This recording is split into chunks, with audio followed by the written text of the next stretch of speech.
Teachers tell us it's one of the top reasons they're leaving Florida classrooms. Student behavior that's gotten so out of control, they no longer feel safe. Tonight, investigator Katie LaGrone takes a compelling look at what some teachers are dealing with on a daily basis and why the solution isn't always as simple as punishment.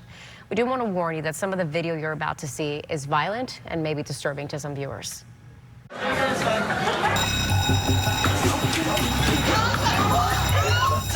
These are school fights at a Florida high school, all caught on camera and so frequent, there's a social media page dedicated to them.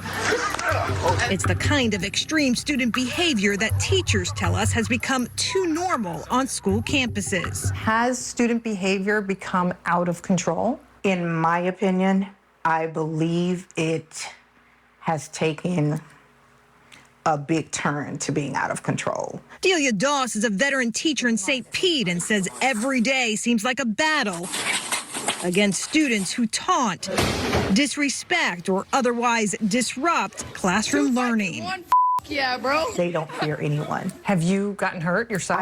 I have. I've had knee surgeries from trying to protect children. I've been pounded on my wrist. I've hurt my shoulder trying to stop fights. With students? Students with students. Is that supposed to be part of the job of a teacher? It's not. 4 years after the pandemic reshaped education, Florida teachers say they are still struggling to get student behavior back under pre-COVID control. Last year, the number of student suspensions in the state hit an all-time high. So did expulsions. Student behavior has become so alarming, teachers and staff are getting attacked. This surveillance video of a Florida teacher's aide knocked unconscious by a student with special needs went viral. I didn't even want to drive to work every morning. It was to the point where I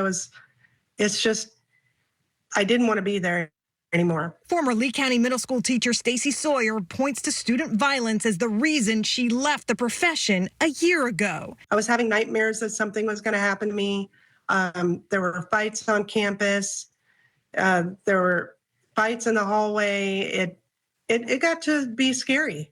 In hundreds of teacher exit interviews we analyzed, other teachers felt the same, listing student behavior as a reason they quit. It's out of control, extreme, absolutely ridiculous, some teachers stated. It drains on you as a teacher. I feel like I'm held hostage. Neither of these teachers point blame at a single issue. Instead, they agree the increase in unruly student behavior is a reflection of schools with limited power, phones and social media with too much power, and parents who aren't holding their kids accountable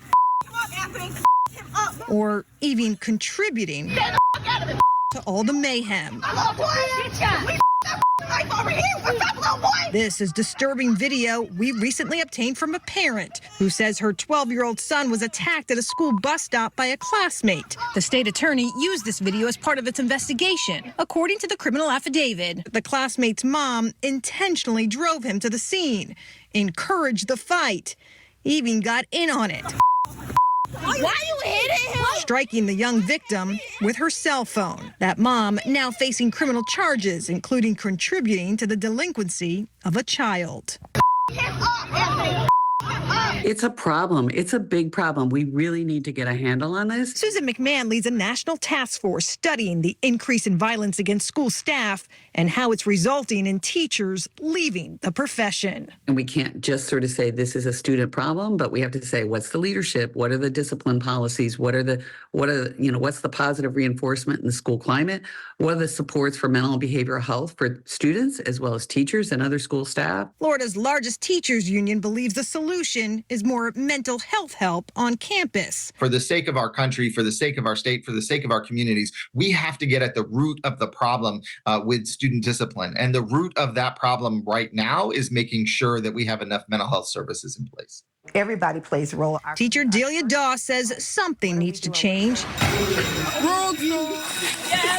Because right now, images like these are hurting everyone. We've never had it like this, where you're drained at the end of the day because you're trying to have kids to want to get educated, care about their education, but it's a fight, it's a struggle.